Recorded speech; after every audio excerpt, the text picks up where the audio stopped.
Hello, and welcome to another episode of Just Wing It, KSP RP-2. So, this is the first advanced biological sample mission, and I'll just show you quickly.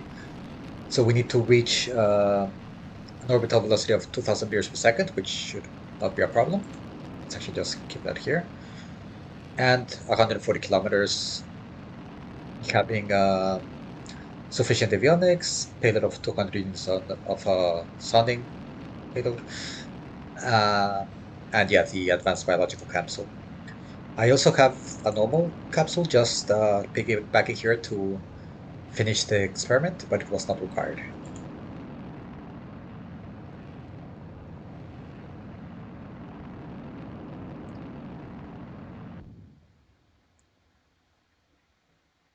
Uh-oh, battery aerodynamics, but we should be fine.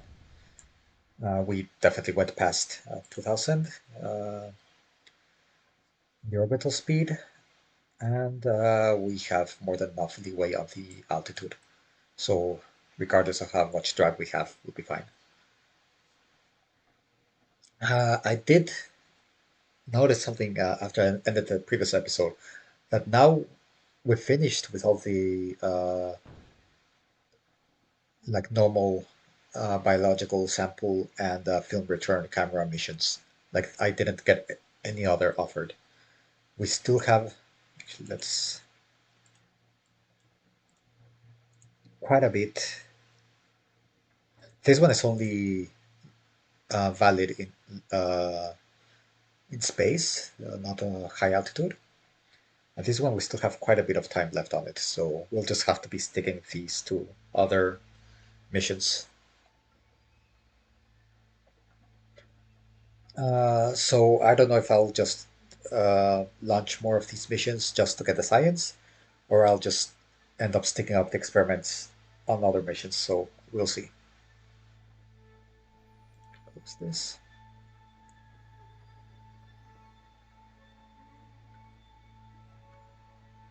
Also, this one takes 24 hours, so this one we're definitely going to have to finish it in orbit.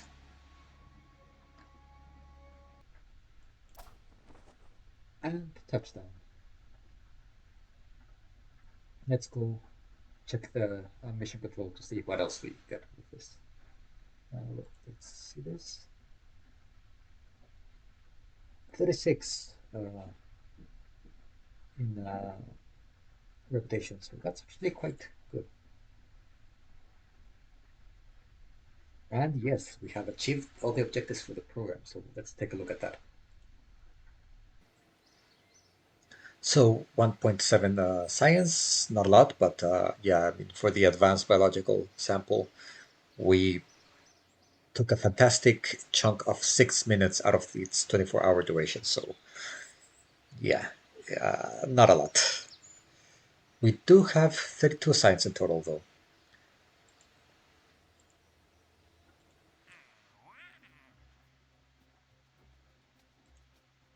So we obviously have another one of these available. Well, I don't know if I say obviously, it's not quite obvious.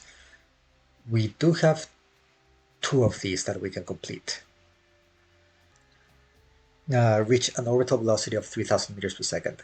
I saw 2900 when I checked our orbital velocity, but it was already a bit past MECO, so I think we got this, but I think I should run a test to see if we get there. Oh, but yeah, I think we still had 200 units, right? The rest is all the same, above 140 kilometers in altitude. So I'll check. But I think it's time to start planning an orbital rocket. So we still have a lot of funding from this program, so I'm not going to just say complete just yet, definitely. And if we still have missions to do to get our reputation a bit higher, then let's take advantage of that, especially since they seem to be quite lucrative. Um, but on the subject of research, So I tried building well, not building, like just replacing the cockpit in the Hornet Mark II. And first of all, I discovered something weird that like you can already run simulations with parts that you have unlocked the node, but you haven't researched it yet. So all the parts here I can run simulations with, but because I didn't have any astronaut to train the proficiency, at least I'm hoping that was the issue. Whenever I tried to run a simulation, it said I didn't have control. We have to wait for this to. Well, okay, yeah. So we have to wait for this to finish, but actually to get around it a little bit to just see what was the capability of the airplane. I just ported the craft to a sandbox save, and it didn't break 70 kilometers. So the X-15 cockpit is actually heavier, despite what it says. Actually, let's go into the space plane hangar. So here, that even though it says it's 0.36 tons and 0.047 tons, if we go here, this is point, zero point 0.4 tons, really, and this is 0.85, so more than double. Um, and still, like, I went all in on the, like, used up all the utilization of the fuel tank, and it was not enough to break 70 kilometers, much less Carmeline. So I think we will have to design a new airplane. On that note, we are researching this node currently, which will just give us the cockpit. And then the next one is basic rocketry, which gives us the XLR-25, which apparently was uh, the engine for the X2. I haven't really checked its stats compared to the XLR-11, especially the upgraded version that we have. So it might just be a matter of using three XLR-11s instead of this one. It's not so expensive to unlock, 5,000. So I think with this node we should be able to build like the suborbital space plane and also an orbital rocket. So it looks like the rest of this episode will be a build-a-sode. Let me see what I will go for first. Okay, so I ran a simulation with the rocket we just launched, and it just barely got past 3,000 meters per second orbital speed. So I removed the biological sample capsule, not the advanced one that we require for the contract, uh, to just make sure it will get past it, and building it. So we're still going to do that mission. And now I think let's try to build an orbital rocket. So here I have also the parts that we have yet to unlock. Let me actually check something. Okay, so this is on the rocketry node that I have queued up, because this will show me all the ones that I have queued up. So I don't want to have more than the next node because I don't want to wait much longer to start building this. So let's see what we can accomplish here. Ooh, we could use this Sputnik. No, but yeah, that's satellite era. Let's not go for that. So let's just go for procedural avionics. And make sure we have only science core. And let's go for 200. Okay, so interesting. We have now this new type of tank available. I said with oof, the entry is quite expensive. Uh, More complex but lightweight tank. So I'm going to go for the what was it? 150 engine. But let's go for the. So wait. Let's go for the one with highest high speed. So vacuum high speed 241. Oh, we have all of these available. Okay. 231. Okay. So let's go for this one. Um, which config is this? 2000. I want to see the burn time. 60 seconds. Okay. Okay, let's go for that. So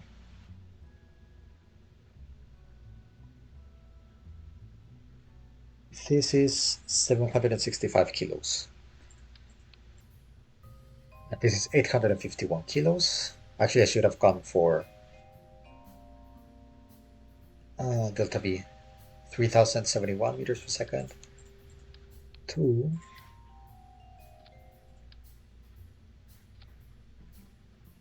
3800. Okay, so I think the expense might be worth it. So let's stick to these tanks.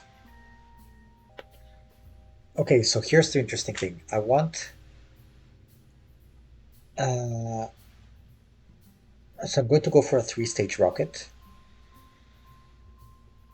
and I want the this stage to be like uncontrolled and just spin stabilized. But I will put a small control module here to kind of point it in the right direction first. So let's do that. We're going to give procedural fairings another try. Okay, so that's the avionics module, and I think we can get away with putting the RCS here. Now I will want this will be spin stabilized, so we'll need to stop the spinning first. So I need one of these. And we don't have a lot of RCS options, unfortunately. And I'm worried about purchasing this just yet. So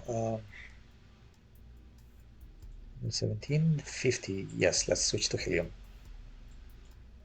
117, hopefully that's enough. Okay, so I want to decouple this so that the RCS is only having to deal with this portion instead of the previous stage as well. And I don't think we need the fairing, so let's just use one of these. Oh, damn it. This is what I wanted.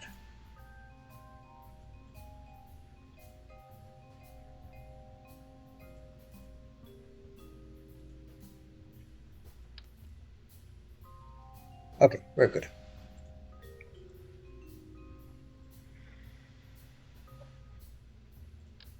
Stick to the isogrid structure. Okay, that looks like a good second stage. Also 1 minute of burn time. And we're at 5,000 meters per second of delta V. Oof, let's see if it's enough. Another interstage.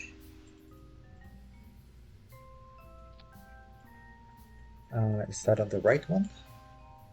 Looks like it. Okay, perfect. Okay, so now for the main thing, which is the first stage engine. What do we want to go for?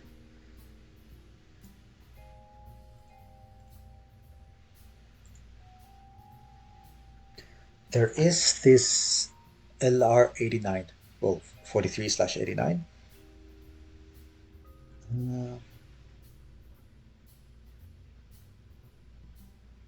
Actually, let's just I wish you could order this by thrust provided.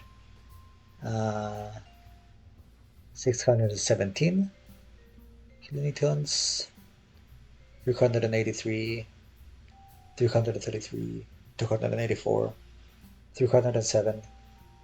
Okay, so I think this is the. Oh, we'd have this one. Uh, which is only 98. Okay, I kind of expected more from that. This is the one for the X2, 11. Yes, so this looks like it's our best option. Unlocking this will be quite expensive though. Oof. I will have to hold off on hiring any new scientists or like researchers. What I wanted to check is the ready burn time, 65 seconds only. That's not ideal. Okay, so we have almost 9,500 meters per second in vacuum, which is more or less what you need to reach orbit. So let's actually give this a test. Now, I what I want to try, and I think I talked about this on the first episode, but then I cut it because it was during the time that there was a lot of lag. But I wanted to put a challenge to myself that I don't know if the contract system will let me. But I'll explain what it is when we launch this. I'm going to run the simulation right now. So let's just get the final details for this ready. Okay, so this is the final result. I, for variety's sake, will add a different color scheme later. But for now, this is, let's just test it like this. I'll also give it a proper name at some point. You'll notice it's tilted, and I will go into it in a little bit during the simulation. So let's see how it performs. Okay, so I will use Smart ASS for this, since I haven't written the code for this yet. And here we go.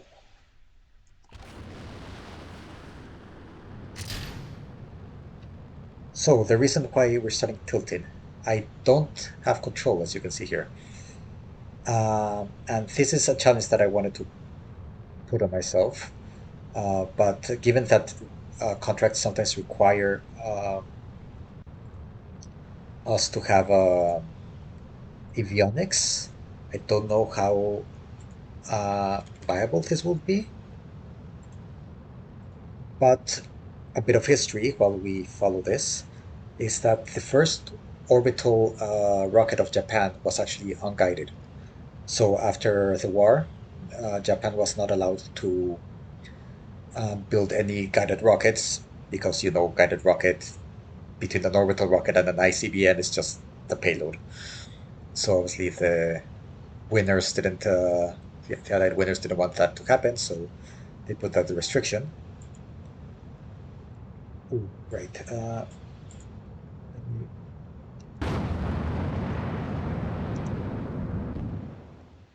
Oh, what was that? Uh, I think I had a staging error. Let's try that again.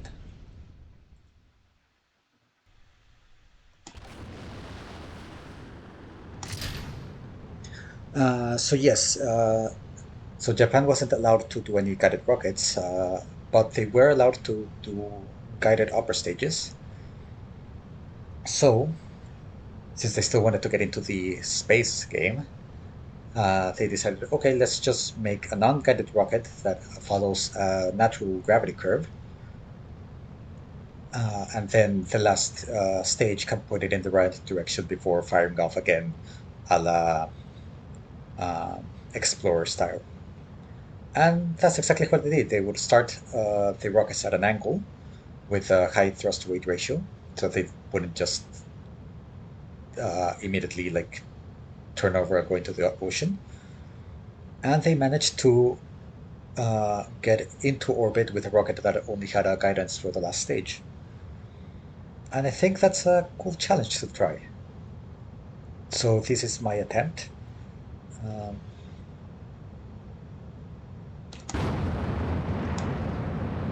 okay, that one worked.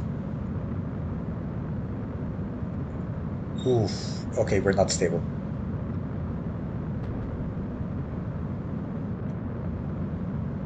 Anyway, it doesn't matter. What I want to try right now is because we're also pointing way too far up. Uh, what I want to try is to see if the upper stage can control itself afterwards. It's spinning way too much.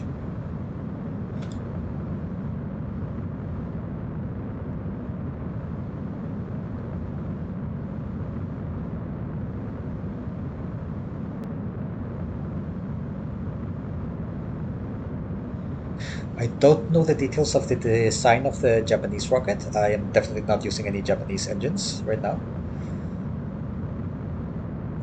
So this is not meant to be a replica in any way, shape, or form. Uh, but let's see how this goes. So RCS, key rotation.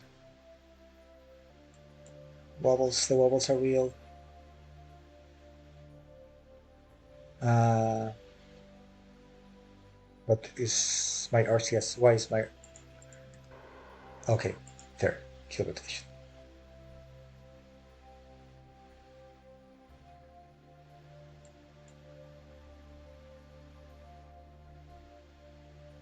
I can't tell if this is doing anything or not.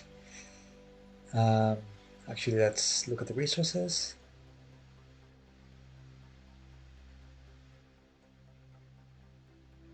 We don't seem to be expending any RCS, so why not?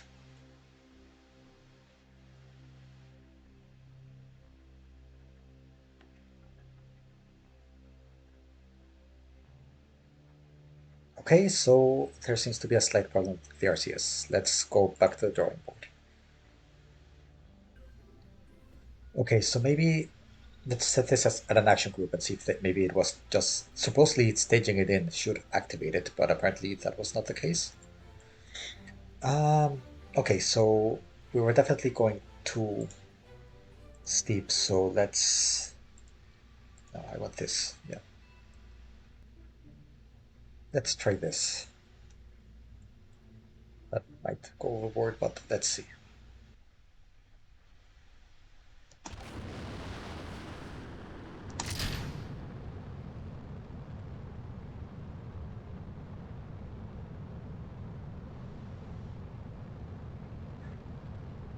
Oh, I forgot to add the fins, the second stage. And I might have also gone overboard with the inclination. That's way too shallow.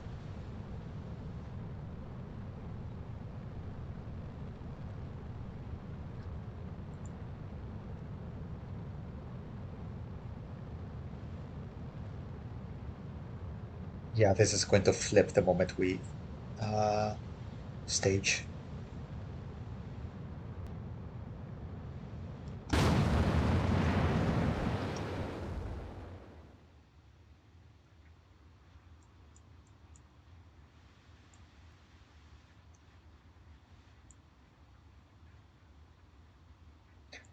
Wait, what?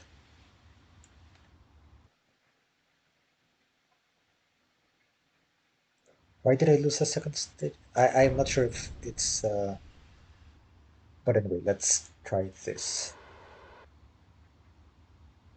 Oh, that's what happened. Oh, I was looking at the nitrogen and it was the helium. Why do we have a bunch of nitrogen here? Ah, it's part of the fuel, right? Okay, so we definitely need a lot more helium. Okay, back to the drawing board. Okay, so here we go again.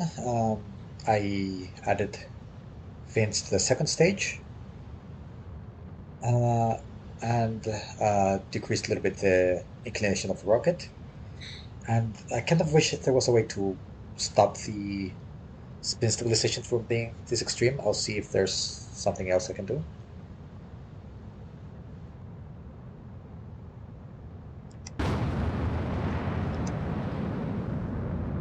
Okay, good stage separation. Yeah, this is stable. That's good. And I'm hoping these fins are straight, so they will dampen the rotation a little bit, though it doesn't seem to be that much. Oof.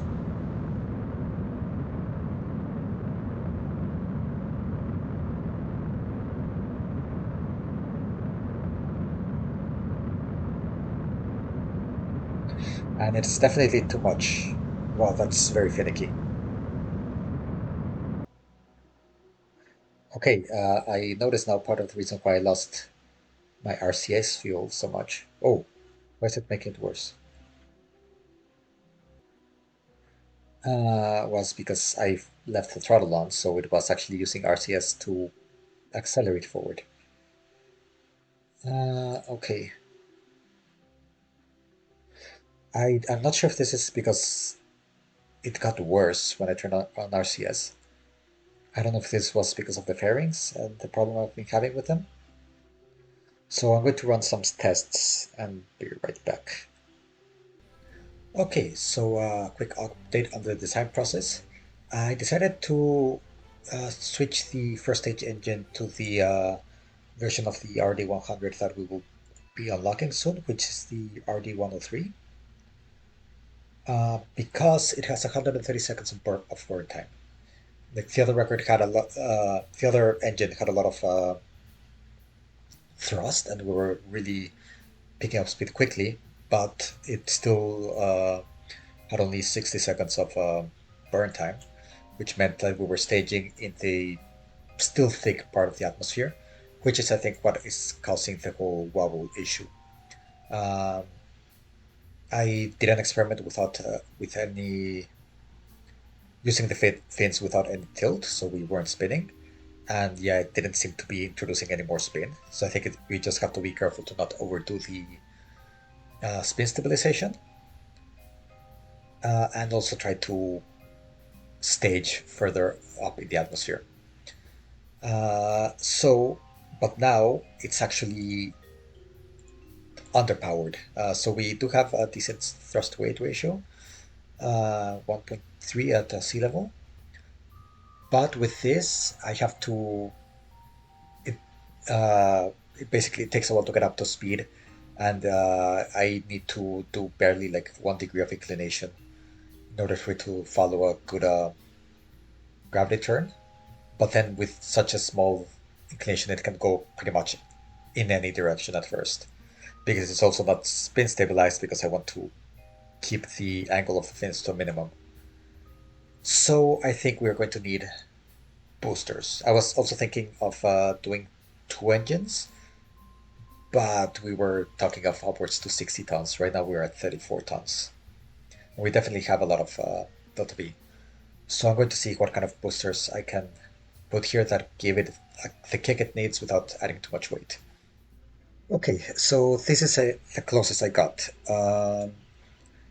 So I added four boosters with the RD200. I am not burning them for their entire burn time. It's only a 29.4 second burn time when they're rated for 1 minute, I believe. But they give me the kick to have like a decent gravity turn without like risking losing control at the beginning because I'm not accelerating enough. The problem is, I actually, and I know this looks ridiculous, but I went for these RCS thrusters,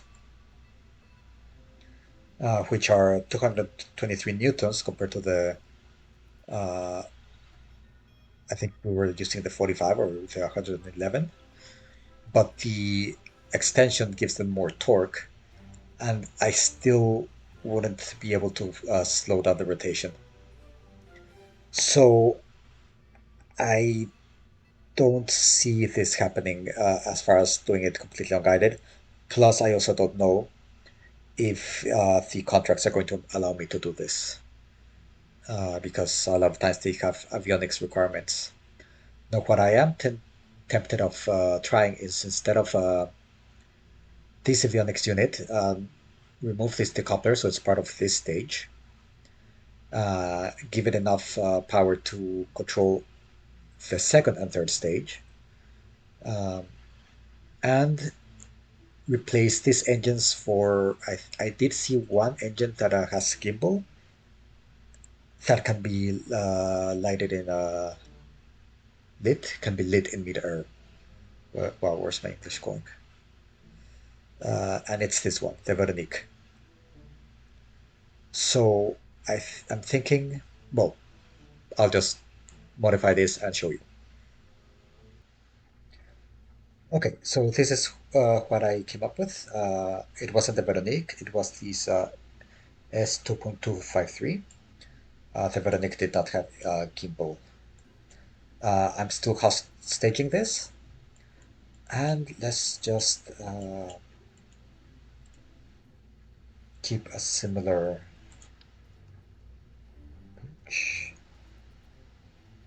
Was it? Yes. Let's start with this. It won't be so important now that we have control here. Uh, but I do want this stage to leave us with an apogee of around between 140 and 200. Okay, let's see how this goes. Um, it will be very cluttered here, but I do want to see how much time I have left in the stage for the hot staging. Boosters away. Oh, that looked like somebody was shooting flak at us.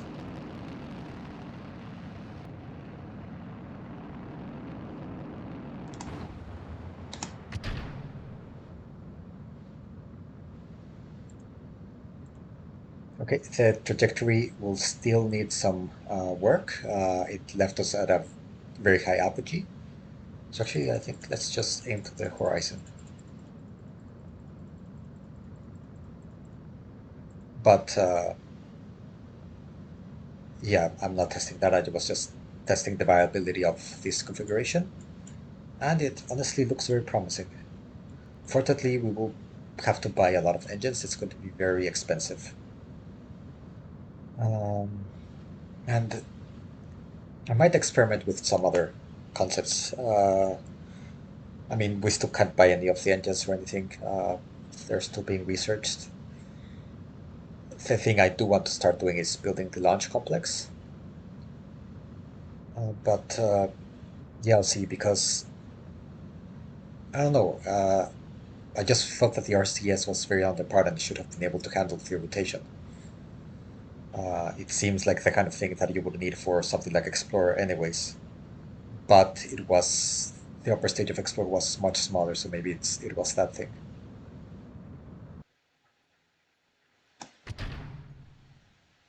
And here we get to a problem. Okay. Okay, let's try this anyways. And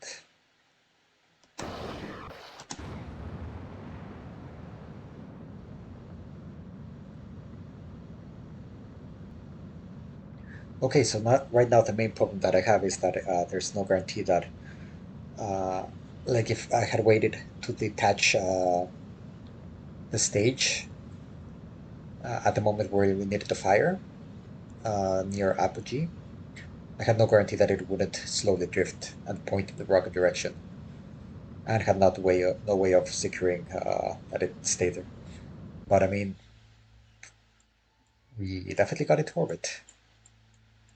So I think it still needs some tweaks. I'm going to try a few configurations, but this is definitely a viable option. But I think this has taken quite a long time. So for now, I'll show you the other options if I come up with them next episode. Thank you very much for watching, and I'll see you next time.